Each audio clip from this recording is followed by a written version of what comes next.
So we have celiac in our house, and I thought it would be so great if we could figure out how to make gluten-free bread at home in the bread machine. Well, we've done it, so I'm going to share that recipe with you today.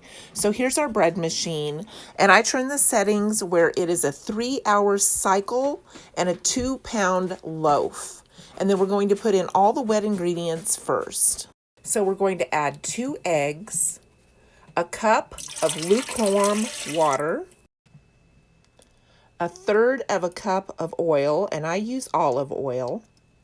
And then the secret ingredient that really made this recipe absolutely perfect is 1 tablespoon of apple cider vinegar, which we'll put in next.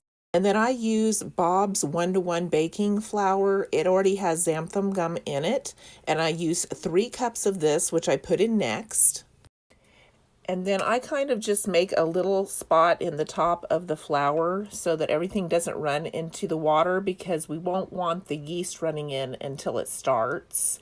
And then I add a third of a cup of powdered milk, a fourth of a cup of sugar,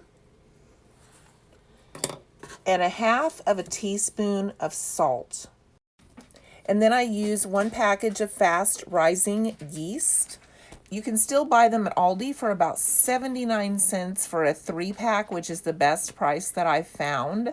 And this recipe makes you save several dollars per loaf from buying them in the store. So we're just going to pour the yeast in that little pocket that we made. And then we're going to turn on our machine and just let it go.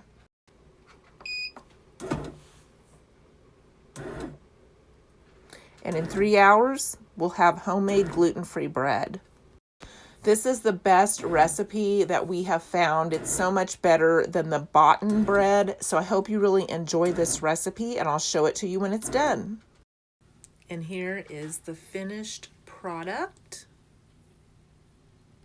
It browns really nice, and it is the best gluten-free bread that we have been able to find. It is just not this good in the stores. So I hope you enjoy.